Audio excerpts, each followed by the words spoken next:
Well, good morning. It's Longhaultanker, straight razor shaving with Longhaultanker. It is Wednesday, December the 7th, 2022, at 9:05 Pacific time.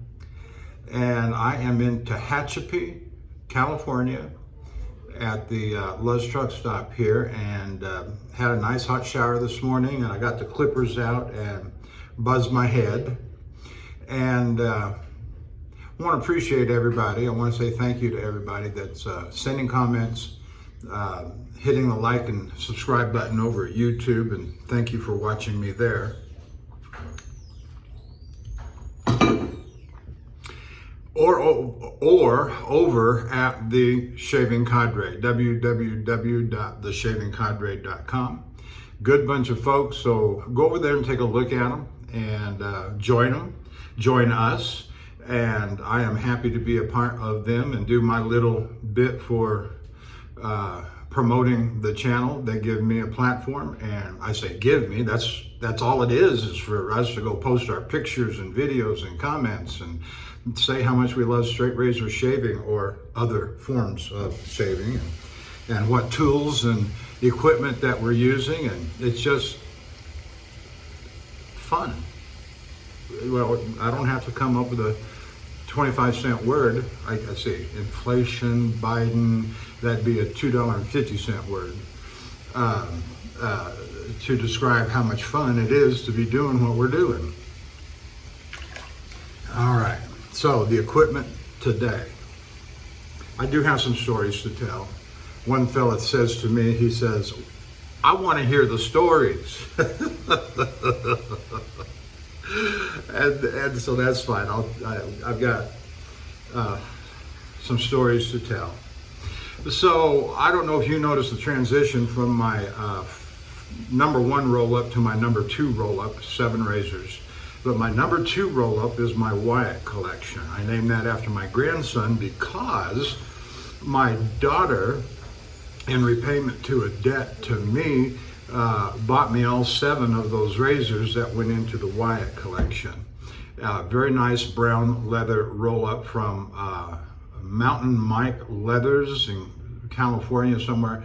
Anyway, this is a Novodur, Filarmonica number 13 Novodur. It's my number 2 Novodur in my set. I start off with a Novodur, I go to a Sub-Zero, I come back to the Novodur, this Novodur, and then following this will be an Inox on the next shave. So all 4 of my Filarmonicas have been honed up on a Shapton glass progression and finished on the 30,000 grit stone. And it's, the 30,000 is a very sharp and crisp stone. After a few uses and stroppings and so forth, it does mellow down a little bit, and it still gives a very, very sharp shave. You must be careful. Well, it goes without saying, we're shaving with straight razors, right? And you have to be careful whether it's a nice, smooth, nice, smooth, conical, or a little more crisp Arkansas, or a very crisp, I won't say aggressive. Will they cut you in a heartbeat? All of them will. But it's just the way they feel on your face. Okay, the soap, we're continuing with the peach and cognac from Ariana and Evans. Still mixed feelings on this. The lathering on it, you'll see what I'm getting at in a little bit. Last couple of shaves, I used my Simpson Chubby 3 Super Badger. Today we're going to use a Stirling Shave Company. It is a Badger. First, it's a Badger. I believe it's a silver tip of some sort. I don't know if I could say premium, but I find it just as, soft, backbone. Stirling does a very fine job making brushes, selling brushes in the $50 to $60 to $70 range. They're very great, very good brushes, and I would stack them up probably some above their class, if I can say it that way. Starting with the dry jar, you're gonna, oops, brush slipped out of my hand. And the reason I'm questioning, it does, the soap doesn't lather, and I know, or at least I believe, it's not a tallow soap, and it creams more than it lathers like a tallow soap might, like a Stirling soap, for example. But here's what I'm getting so far. But it just doesn't bloom. When you put the water on it and beat it hard, brush it hard, beat it.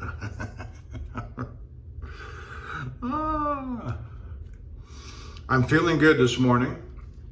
Part of the stories I've got to tell you leading up to this, but I'll tell you that at 9 o'clock in the morning, I'm usually driving, not in the shower room. And so I made my delivery in Silver Springs,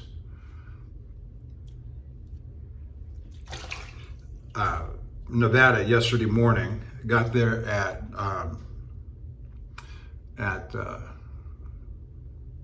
7:40, I believe it was. Yeah, that sounds about right. Because I left at 9:40. And so I'm getting ready to finish the unloading process. I'm sitting in the cab of the truck. And so the unloading process is taking care of itself, but it is pushing an hour and a half that it's been unloading.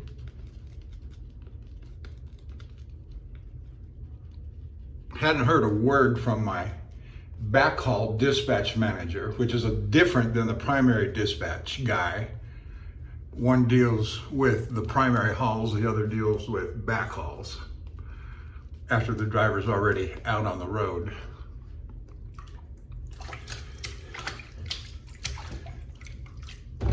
And we don't like it. The drivers don't like it. He's a good guy. I've known this fella for years. I like him. He's a good guy. They change things up how they, and this backhaul business is a recent development, a recent invention at our company. All of our loads have always been out and back. Get loaded in the Gulf area, all the petrochemical plants, all the way from Houston, Corpus Christi, all the way over to New Orleans.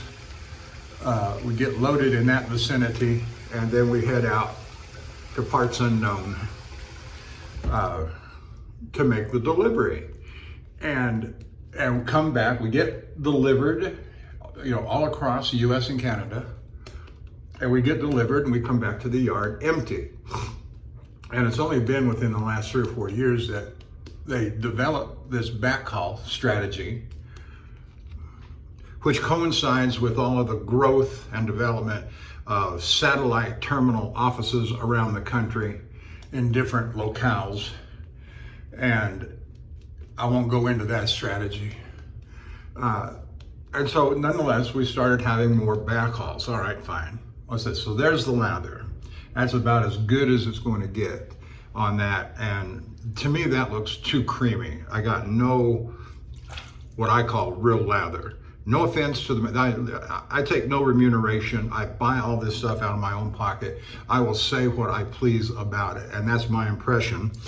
And I'm not a soap aficionado in the sense that, I know all of the bases and I know all of the scents and so forth. I'm not that guy.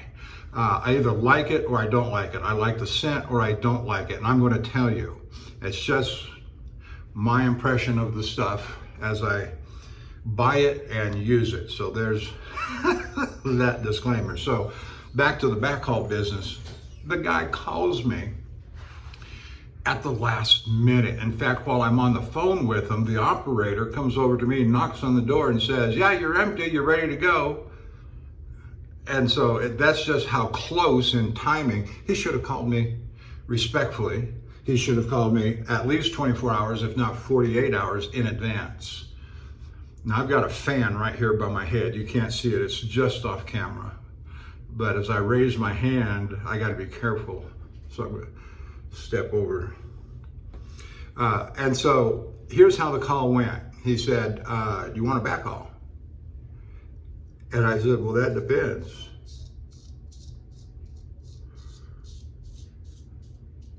Now, I'm normally very cooperative because I like to make money, and that's how we make our money, is by driving a truck and pulling hauls, pulling loads.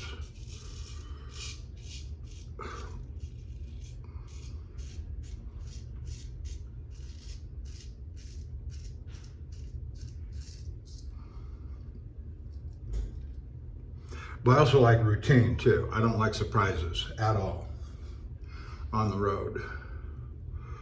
And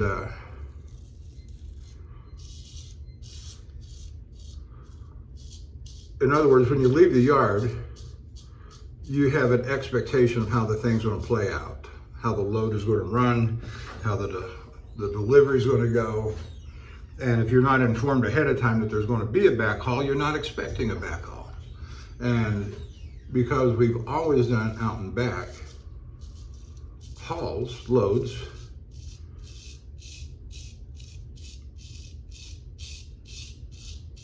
you get a little bit out of sorts when they call at the last minute and say, and then the whole attitude of being a team player comes into effect, and a good employee, and so you want to do right by the company, but you also want the company to do right by you. And if you've always done things in a certain way, and they are optional, you can decline them. But then I wonder, how many can you decline before, maybe we need somebody else sitting in that chair?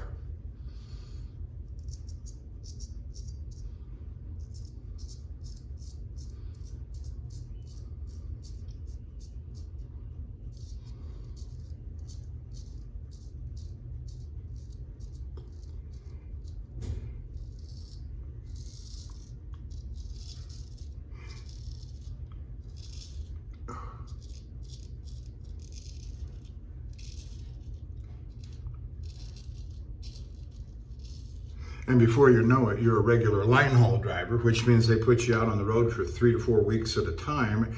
You go where they tell you to go, and that's all there is to it. And that is no fun. I've been a line haul driver before when I first started into truck driving, and it was miserable.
Oh, the razor is performing very nicely. So, all right.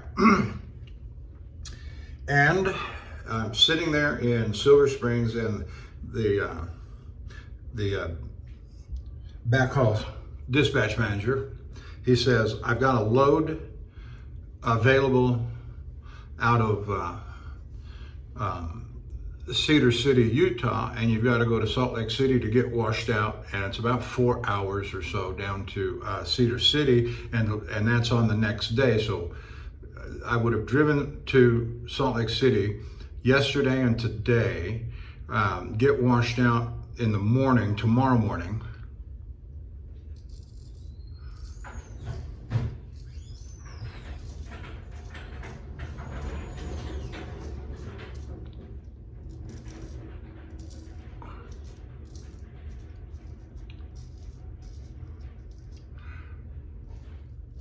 And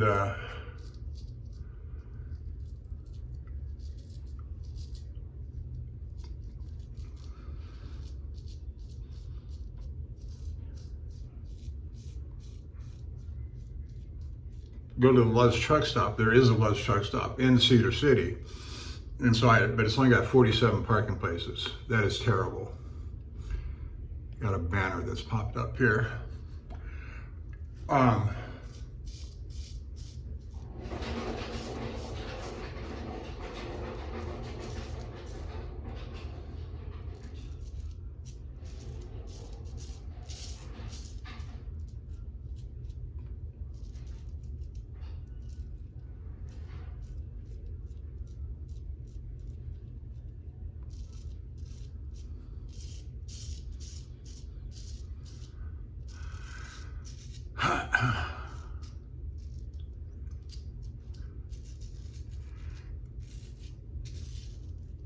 And so he says you'll be in position to get loaded on Friday morning. I said, well, that sounds like a plan. I think that's doable. And then it goes to Columbus, Ohio. Well, that's not a backhaul. That's just a second load. Backhaul gets you back into Texas. A backhaul gets you back close to your point of origin. Dallas, Houston, Austin, San Antonio, any place that will get you close.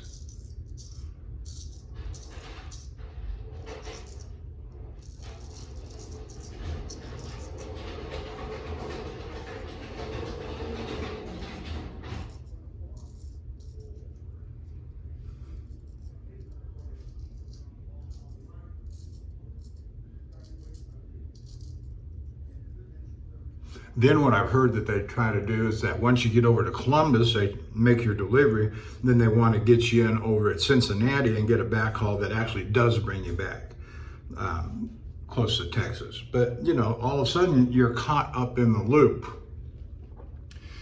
And if you understand my meaning when I say caught up, whoops, look at that big old glob. We can't lose that one.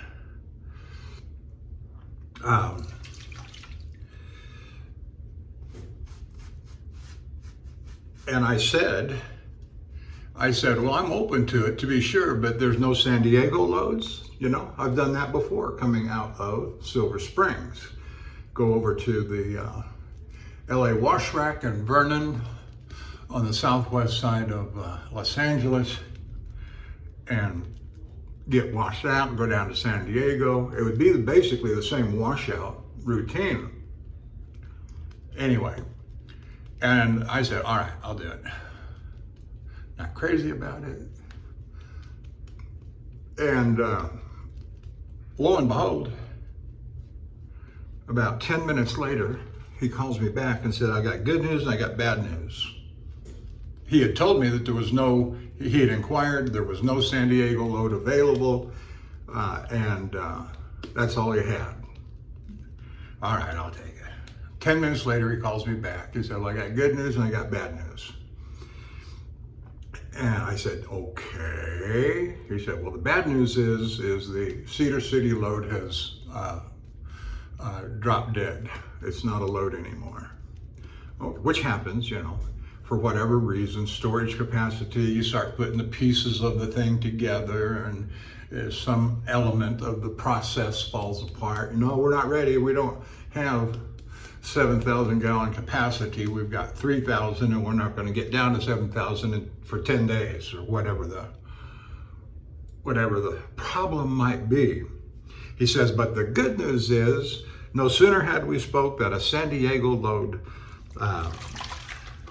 comes up.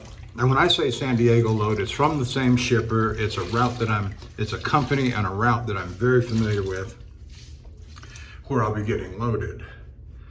And in fact, it's my number one favorite load for a backhaul to get that load, because it goes back to the yard in Houston.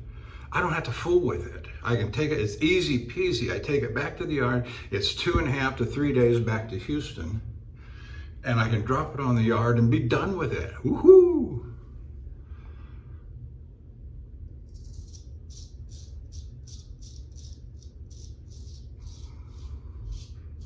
Now, as it turns out, its final point of destination, the backhaul, is in Dayton, Texas, which is a suburb, sort of. It's about 45 miles to the northeast of Houston.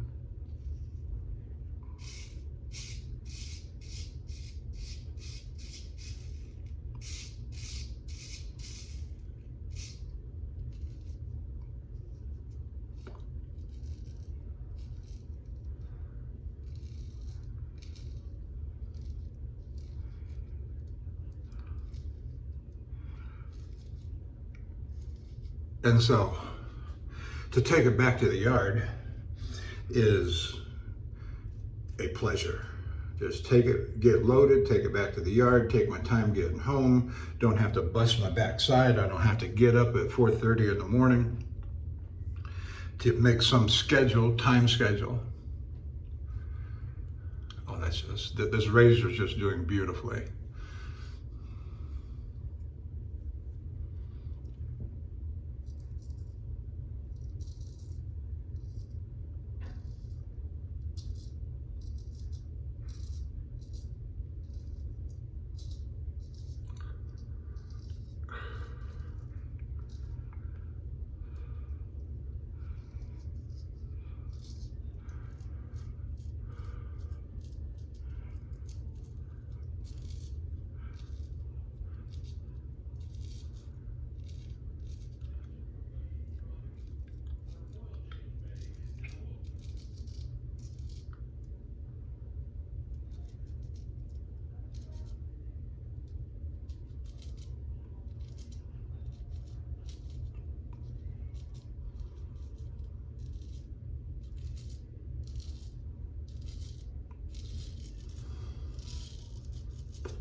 And so right now, the only time constraint I have to worry about or be concerned about is after getting washed out, I've got to make it down to the truck stop in San Diego tomorrow afternoon, be there by no later than 1:30 tomorrow afternoon, so I can find a place to park. That pilot truck stop in San Diego is dirty, nasty. It's got about 80 to 90 parking places, so if you go in early afternoon, you're rather assured of finding a place to park.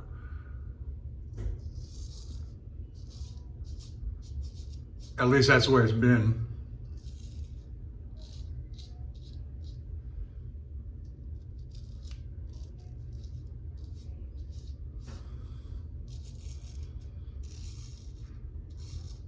For me, these many loads, 5 or 6 backhauls out of this place And so it leads me, I was going to do a shave this morning from the LA Tank Wash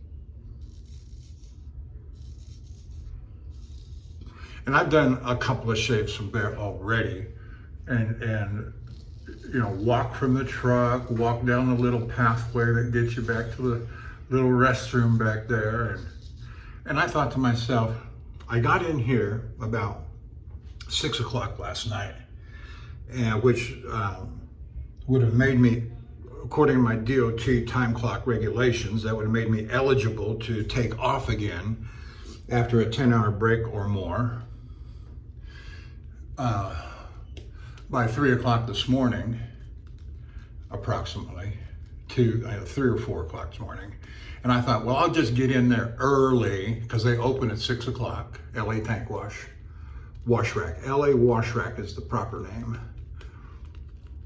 And it's small, it's tight, it's dangerous to park a trailer in there for a truck driver with a full-size tractor. These day cabs can zip in and out of there. A day cab is a tractor that does not have a sleeper berth. And they call that a day cab. I don't know if you knew that. And so, and of course, you're looking at about, you know, so many feet, 8, 10, 12 feet shorter than a full-size sleeper cab, which is what I have. And when you have a tight space, you don't have the turning radius like the smaller trucks. And that can become very dangerous in tight places. And so what I've taken to last 2 or 3 times, what I've taken to doing when I pull in the driveway there is if I can't see a place to park easily, and they don't have but just a very few of those kinds of spaces available in their yard, I just drop the truck in the trailer in the middle of the driveway. Now, they've gotten accustomed to me doing that, and they say, that's okay, we'll move it. The first couple of times they say, what'd you do? I said, why'd you drop it there? I said, so I'm not pulling anywhere else. Oh, okay, we'll get it. Yeah, I suspect you will. I don't know how much it costs to wash out the trailer. They do what they call a caustic wash, and so they're trying to kill they kill the product that was remaining, the residual. They kill that, rinse it out. Then they do a hot water soap, and then they do a hot water rinse, and air dry it. Put it underneath a blower, and it's all good to go. I can only imagine that they're charging, you know, anywhere from $300 to $500 to do that. What, you're gonna argue with me? No, I'm paying you. You move the trailer.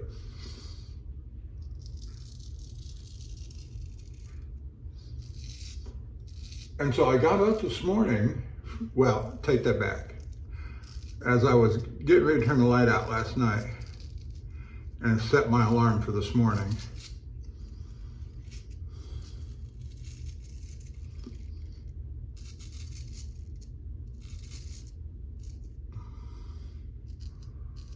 it kind of dawned on me. I'm sitting at a Love's truck stop. I was thinking about shaving at the LA Wash Rack. Why would I do that when I'm already out? When I'm already out of Love's, I'll just stay here and do my shower and shave and roll in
So I'll roll in over there this morning, late morning, early afternoon, request that the trailer be washed out and ready to go by tomorrow morning, 8 o'clock, 9 o'clock. Spend the night on their yard, which they have a very small yard, and they've got about 6 to 8 parking spaces for the tractors. And if that gets filled up, they've got a couple of open places in front of the front door that they'll let you park at. And so I'll be fine. I've done that several times.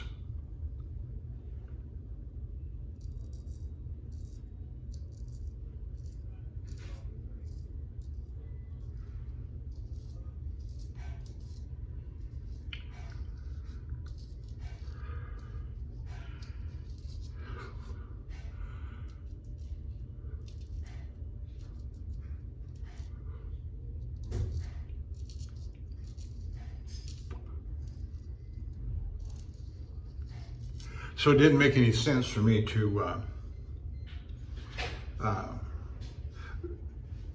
go ahead and roll over there early and do my shave over there in there dirty.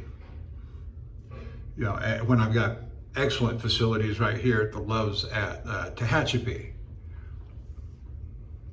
What am I doing? I don't know what I'm doing. Oh, I'm doing that crossways. I got confused. Dave, I'm with you, man. I'm with you. Where was I in the process? He got confused yesterday. And, but confusion seems to be a state of mind that comes upon me more regularly. I don't know. Maybe I'm getting, you know what.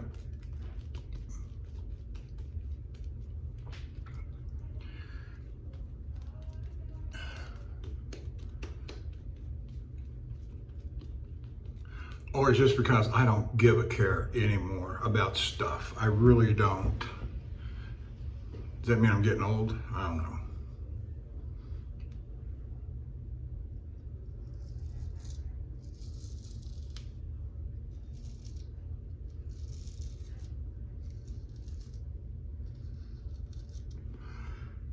That was one of the topics of conversation on the Zoom call Sunday night. You get to a position in life, you're making okay money, and you have the respect of your co-workers and superiors. As long as you do your job, you just don't care. And as long as you do your, and for me as a truck driver, make myself available, do the backhauls, be a reliable guy,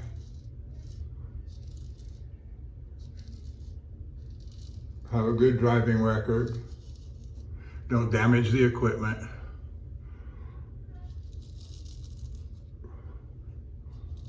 be patient in driving,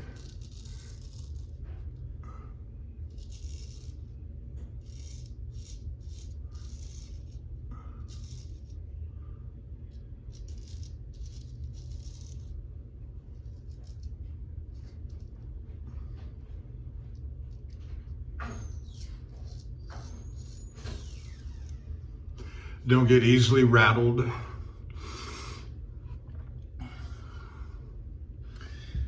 Because you'll see some of the stupidest decisions a person will ever make as a truck driver is when they get rattled. They would never, well, I was in a hurry. Well, why? Stop. When I learned that lesson from my safety manager, if you get rattled, if you're, and they give you these training courses too, and that becomes part of it. But it's better when you hear it from the safety manager because then you know he's got your back. If you've made a decision that ends up safely and somebody else hits you rather than you hit them, and he says he'll back you up. And so far he's done a real good job at that. And that goes to a lot of different things. But anyway,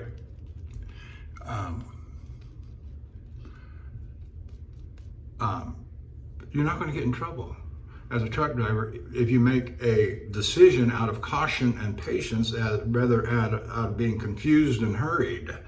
Oh, bang. No, just stop.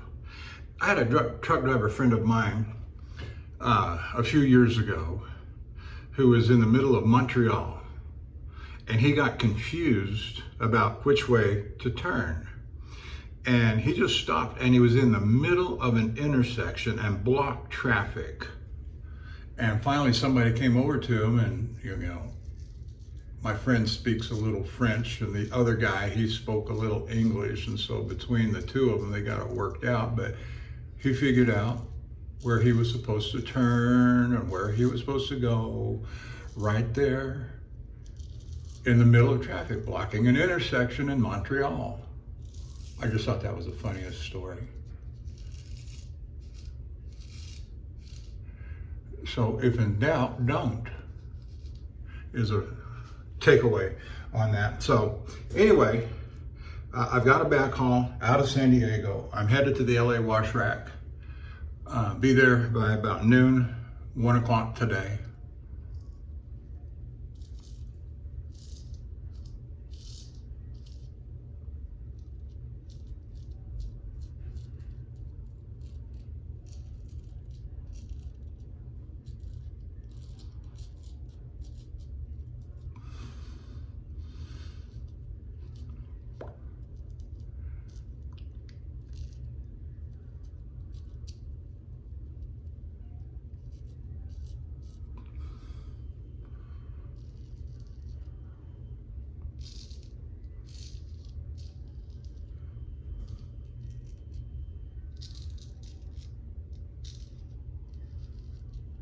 The only real excitement on this trip so far has been day before yesterday.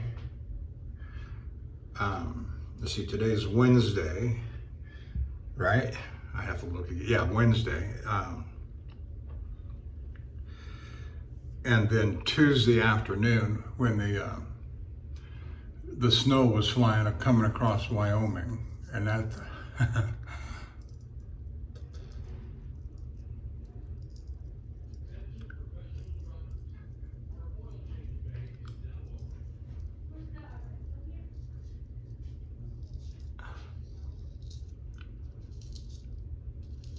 Snowpack on the highway, freezing temperatures, snow flurries and gusts, wind gusts up to 60 miles an hour.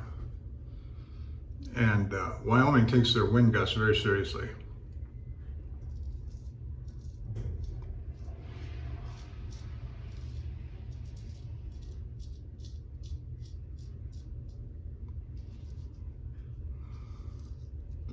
And then that yesterday morning, was it yesterday morning? Day before yesterday morning, departing out of Green River, Wyoming, and coming toward Evanston, Wyoming, and toward the Utah line, 2 rollover trucks I saw in the ditch. Wind, ice, inattention, falling asleep.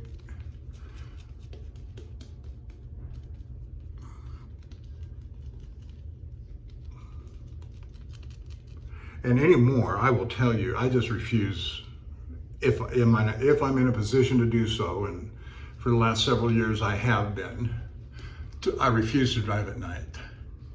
I just, for a lot of reasons, you're not going to find a place to park. You pull into a truck stop at midnight or after, or after sundown, forget about it. You're not going to find a parking place until 5, 6 o'clock in the morning, because the day shift, that's what we call them, the day shift, is in bed asleep, and the night shift usually leaves somewhere where they can get stopped at about 8 or 9 in the morning. You understand what I mean. It's kind of a trucker's thing, that you got the guys that drive at night, and you got the guys that drive in the daytime, and they have their preferred times of stopping and where to stop. And oh yeah, I never have a problem getting through. Yeah, well, I never have a problem finding a place to park. If you stop early enough.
Yeah, so that was a challenge. I didn't really have much relief from all that packed snow.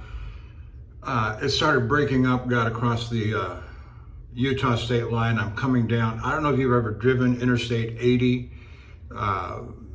coming across the Wyoming-Utah state line, headed westbound, going down like you're gonna. It splits. The Interstate 80 splits. 80 goes south and 84 goes north toward Idaho.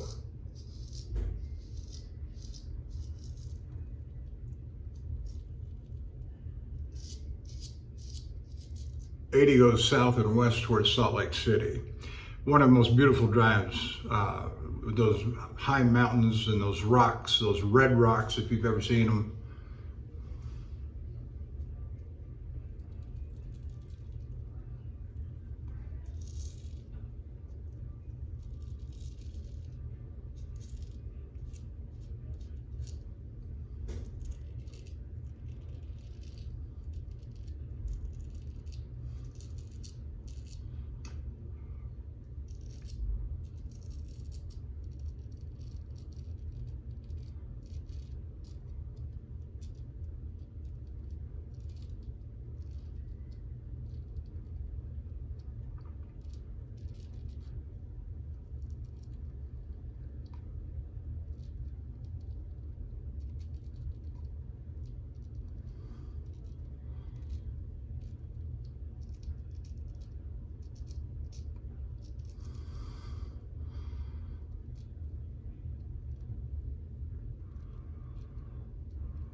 Yeah, let that go.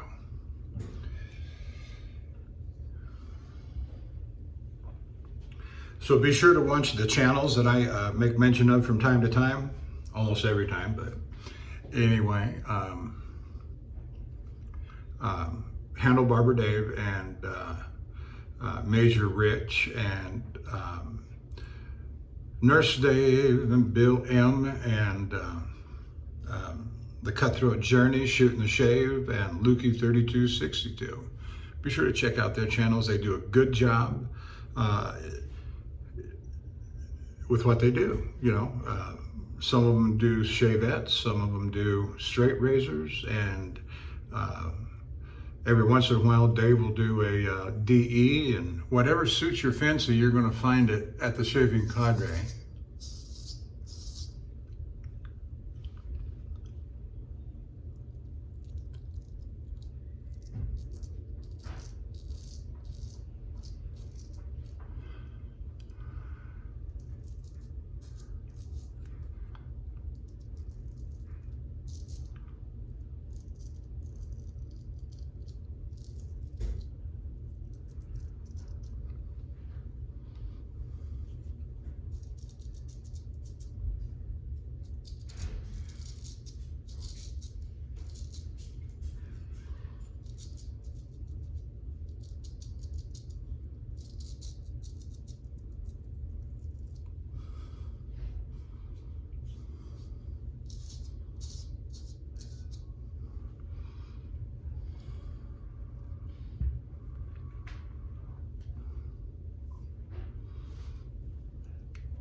So I'll get loaded up in San Diego on Friday and come back through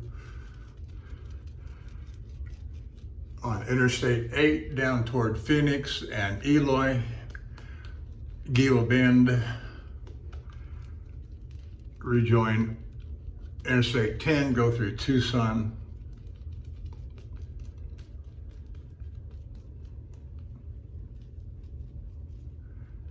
and points east back to Texas. And I'll take my time, and I'm not going to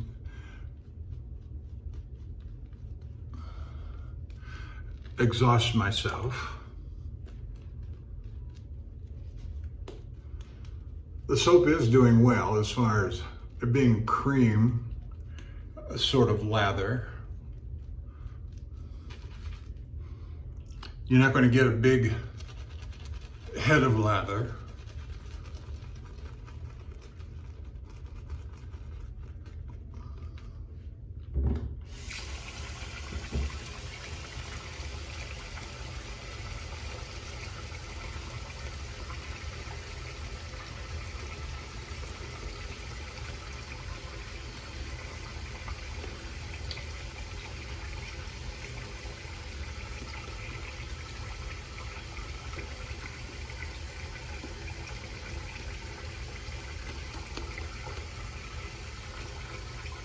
I did all right.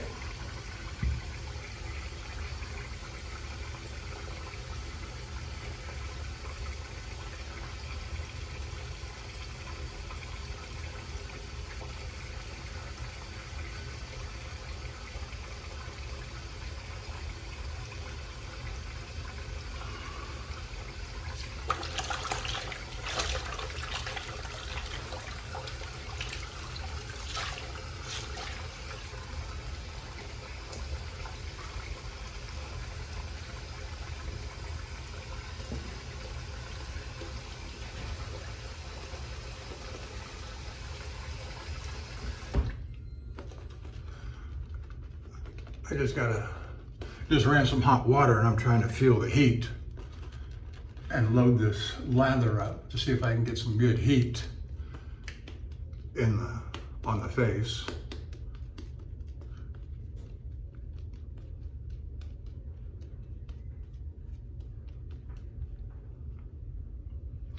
Well, I may have to change my tune because this is doing all right. That lathering just gave me a good head of lather.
Oh yeah, very nice.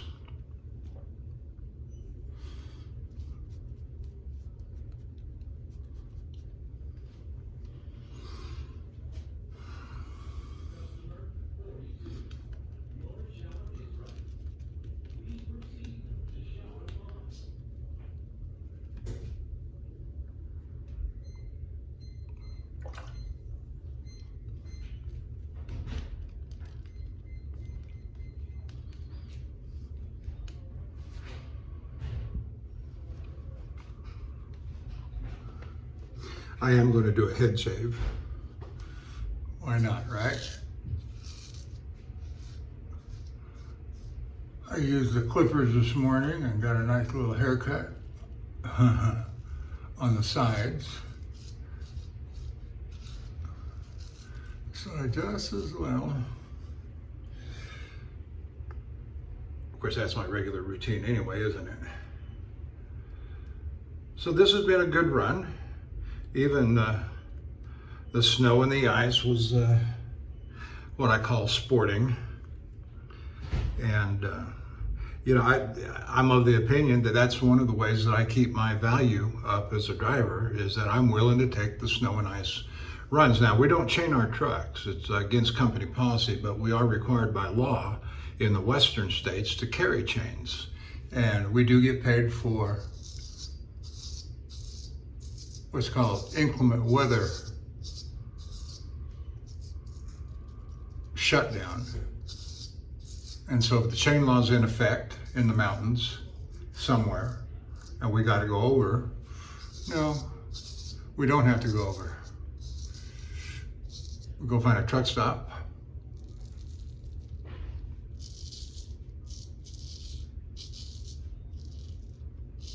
Even if that means we got to turn around and go back.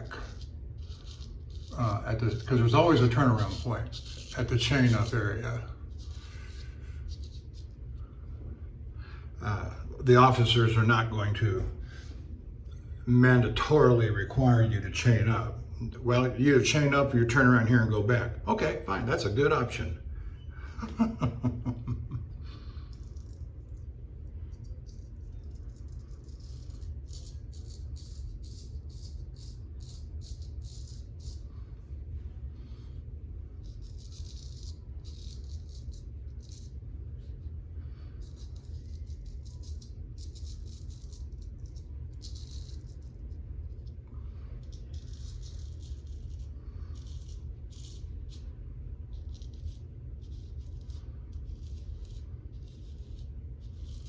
Now, I've never had to do that.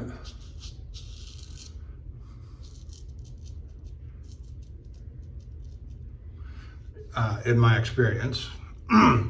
But I have come across one winter going up to Calgary that I was mandatory, that the road was closed and the gate was down. If you've ever been up that way, you know what the gates look like. They come down across the interstate and you're blocked from going any further and you have to exit. And it's right there where there's a couple of truck stops and they were just jammed up that night when I got in there.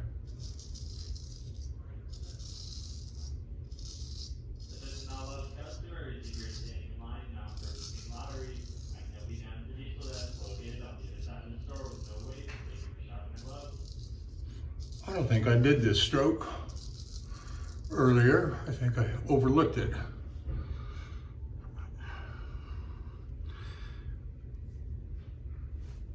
All right, let's wash it off and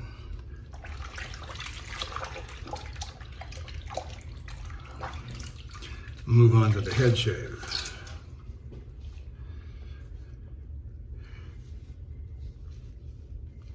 So one of the things I'm doing by I'm not dragging my feet here, I just have some extra time.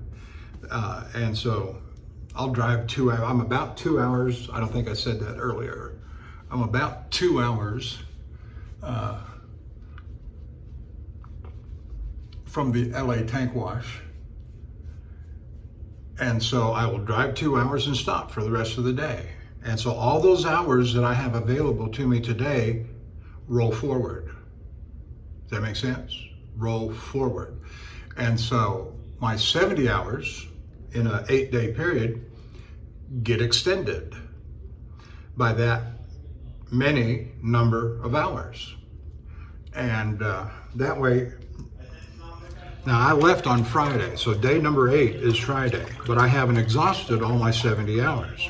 And so on Friday morning, I will start picking up hours.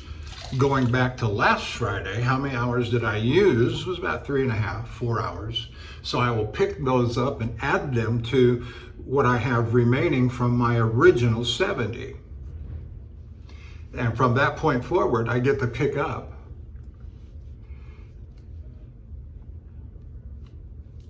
so that was Friday. So Saturday, I got another banner that popped up. On Saturday, I will pick up at midnight, Saturday morning, I will pick up all those hours that I drove the previous Saturday, which was just almost 11 hours, 10.5 hours. So I'll pick those up, get to add that to what I've got remaining on my original 70.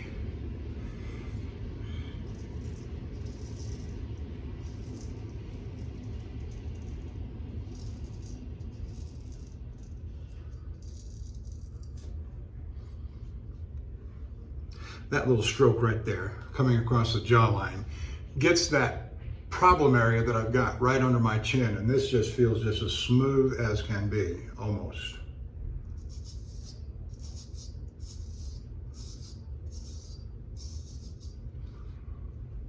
Oh yeah, that's just, well, by the time I'm done with it,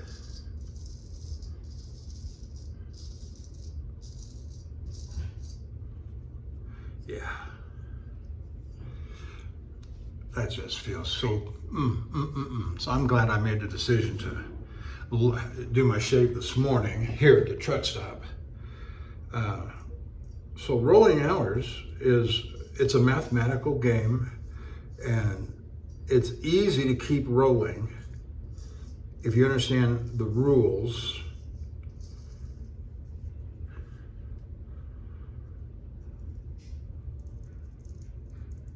And understand how that 70 hours and 8 days and the rollover rules work. And a lot of drivers don't understand that. And there's another one. It really is a math game. Another one is the split sleeper berth. Once I figured it out, I thought I was a genius.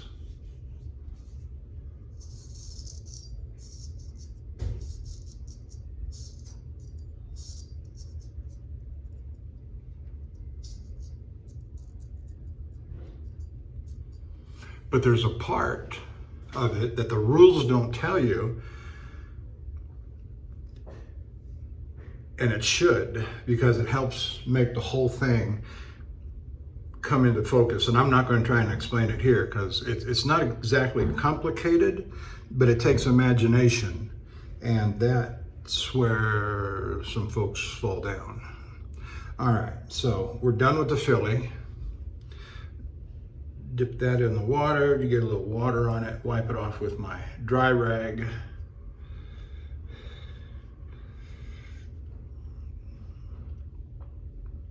And there it is, nice and clean, ready for post-shave cleanup when I get back to the truck.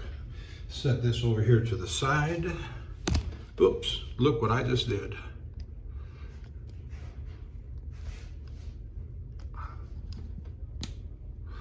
We're getting ready to do the head.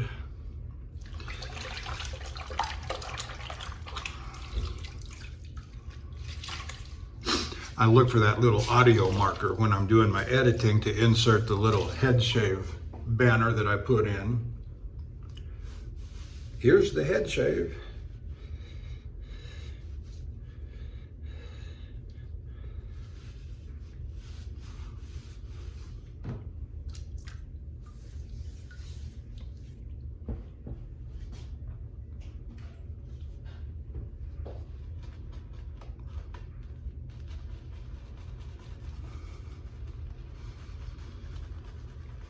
No, the peach and cognac has a delightful smell, scent, if you will.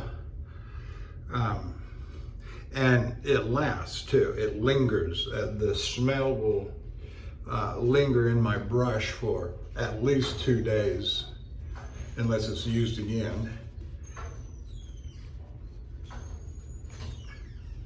Now this is the first time I've used this brush on this trip. I always bring 2 brushes, one a higher quality, one a lesser quality. But they're still in my, I have I hate to call them an A and a B list, but I always take one A list brush and one B list brush with me because I've got so many, and when else am I going to use them? Because I'm not home every day. And so I take them with me to use them alternatively, but I usually end up using the A-list brush, you know, like a Simpson or Plisson or that QED Select. Those are A-list brushes.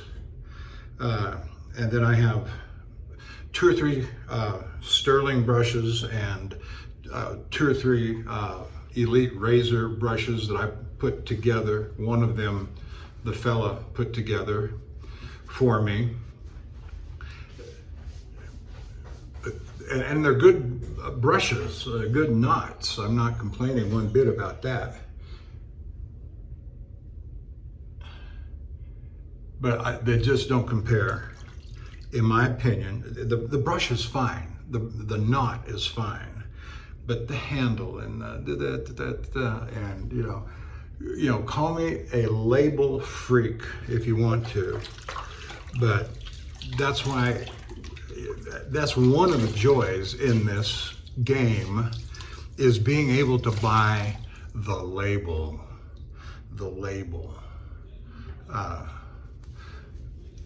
You give your wife a Coach or Prada or purse, you know, those high-end purses, and if it doesn't have the label, you might as well throw it in the garbage. You might as well throw it, because they want the label that goes with the product. My wife is big on the Coach purses. And yeah, we went to the flea markets and bought the reduced priced ones once upon a time. Those are long gone, I can tell you. And when we go on our little mini vacations, like to Reno or to Oregon, Tahoe, and went by the Coach on the way out, on the day that we left, it's like me and Pendleton wool shirts. There's no such thing as a knockoff. You've got to have, and so that's, you know, one of the joys in this game. You've got to have the label. Would I like to have a Maestro Livy custom razor? Yeah, I sure would. Am I going to spend $2,000 to $3,000 for one? No. Did I spend the big bucks on the Plisson brush? Yeah, I sure did.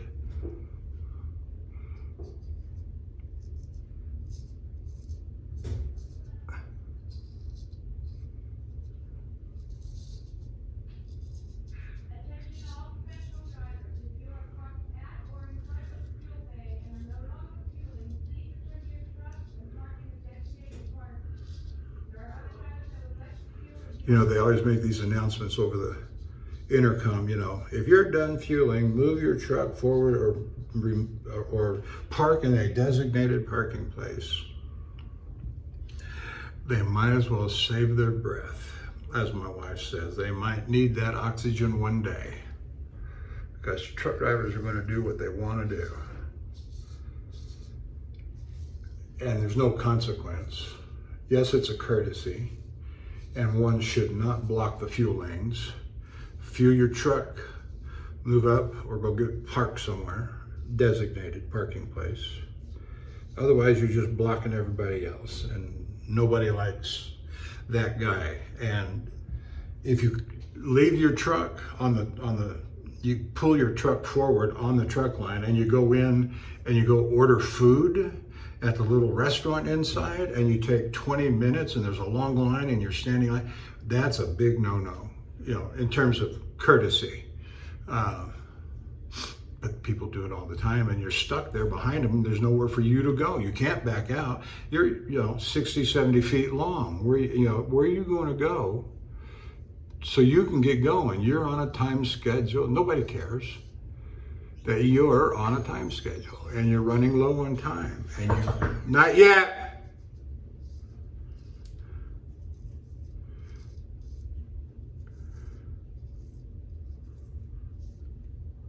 I didn't even think about those. Wasn't even thinking about a knock on the door. And of course, this is one of the doors that does not have those deadbolt locks on it that say empty or occupied, green and red coloring, and they should. Every one of these places should use those. I will say that the Flying J truck stops, they use those on all their doors. Those occasions when I've had to buy the 50 gallons of diesel so I could get a free shower and go in and use a Flying J shower, they all got the deadbolt lock on it that has the green and red occupied or vacant, but not the Loves. And here comes the knock at the door. But I can say this, those that have the deadbolts on them, the Loves, they don't bother you. They don't bother you. And they're more secure than these crazy things that they got here. It's not a deadbolt. And I've had people barge in and stand there buck naked. May I help you?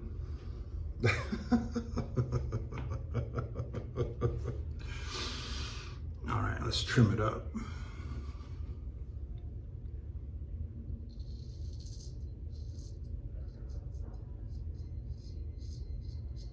No, I get really perturbed at that.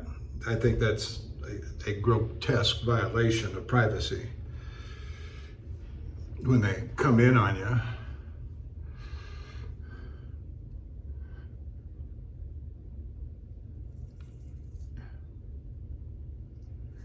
and you go to complain, it does no good.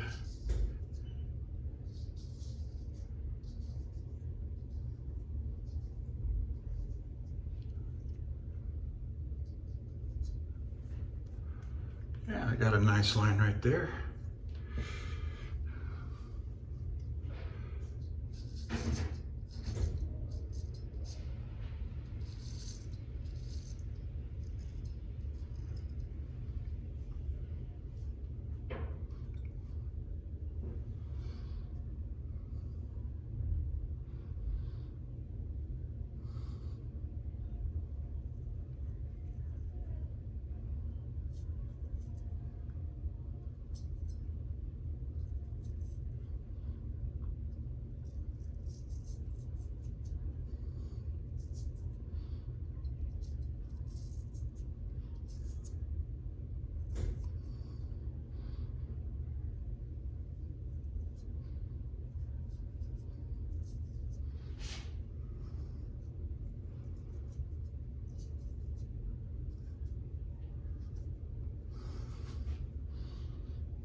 It's always hard to get the sharpest and best line right after I have used the clippers because it's so short, but usually by the time of the next shave in 48 hours, I have enough growth out that I can see it a little bit better.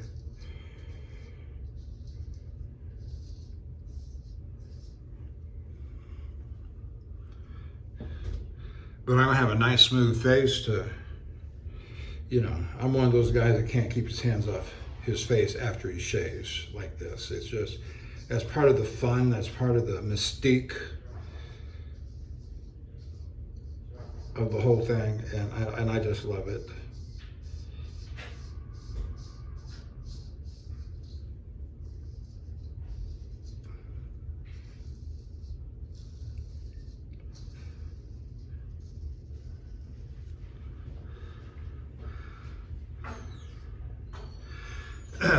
Some of my international favorites, Dapper Shaves and Maddie Lindholm and Mr. G Shaves. Take a look at their channels. I've been in fairly consistent communication with, I say communication, we compliment each other's videos and ask questions and that sort of thing with Dapper Shaves, and Jock is his name, out of South Africa. And very pleasant fellow to converse with, and I think his shave videos are very good. I've been kind of mimicking his lathering techniques, style, and I like that.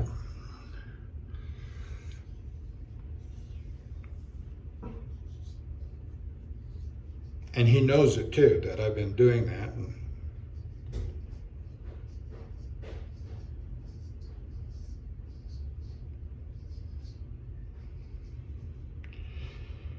so when I get done here, I'm gonna get some ice. I've got 2 large cups, like 64-ounce cups that I fill up with ice. I don't pay for anything. I do not pay for anything on the road. Why do I spend my money on my job? Do you spend your money on your job? No, nobody does.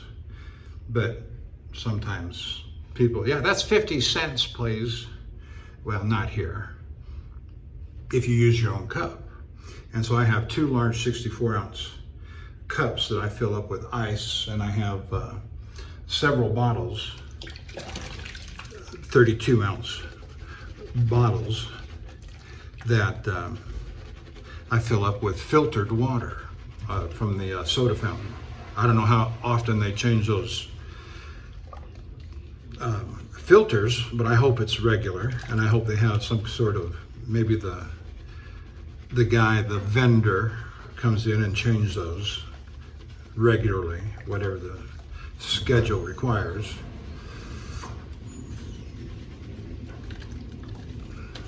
I'm just rinsing out the brush here, finishing up my little conversation. So let me go. I am done, and so Stirling. It's a good brush. I don't, you know, like I say, $50 to $60 range. You can't go wrong with a Stirling if you're looking for an economical option. Ariana and Evans, peach and cognac, very good. Let's see. Let me go ahead and, oops. They got the water spigot backwards. Cold is hot and hot is cold.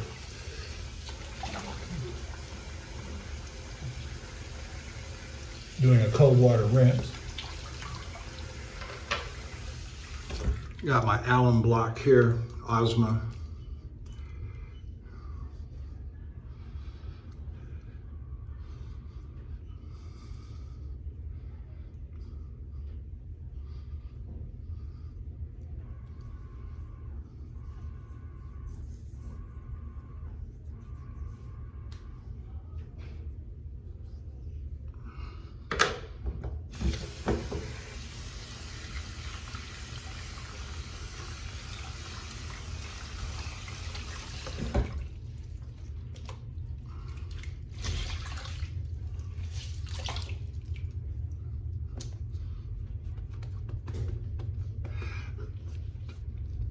I'll get back to the truck and do my post-shave cleanup and stropping and get everything in my sleeper berth secured and stowed away and get ready to depart. Then I'm going to roll over to the fuel lane and top up. This will be the last Love's truck stop until Friday afternoon. So I've got to have my tanks full to last that long. My first Love's truck stop going out is I-8 there in Arizona. I'm trying to think of the name of the Yuma. And then I got another one at Gila Bend, and then another one at Eloy.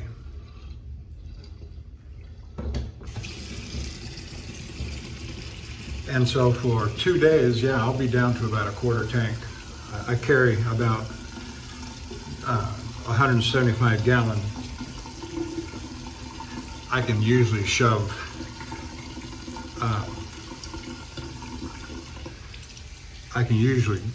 they're designated as 175 gallons, but I can usually get 180 to 190, but they're just jam-packed. You wouldn't want them to sit like that over, for a while. I don't understand the concept of outage, but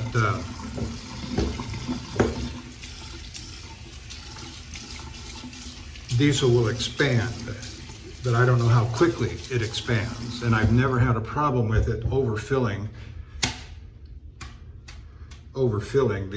the tanks, because the supply is in the process of being constantly used. So how long does it take for the outage to take effect, and how much, and da da da da da. And let me tell you, it don't take long to burn up 20, 30 gallons of diesel if driving for 200 or 300 miles down the road. Set that there. So I'm done. Thank you for staying with me, listening to my yammering.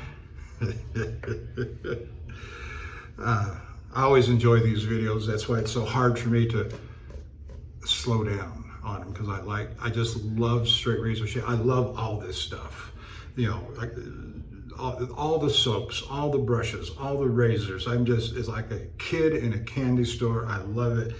And I'm getting better and better at it with each and every shave after 7.5 years. Rarely do I have any kind, this kind of little nick. That you see, it's not even bleeding now. Weeper, like these little weeper. I may get weepers, but I don't cut myself. I haven't cut myself that I can remember hardly for the last 6 months. I got that little thing over here, but yet on the last shave, but it was done by the time I got everything done. So it don't count. If it's not bleeding by the time you're done with your shave, it don't count. Just remember that. I said so. Okay. Thank you for joining me. We'll see you down the road.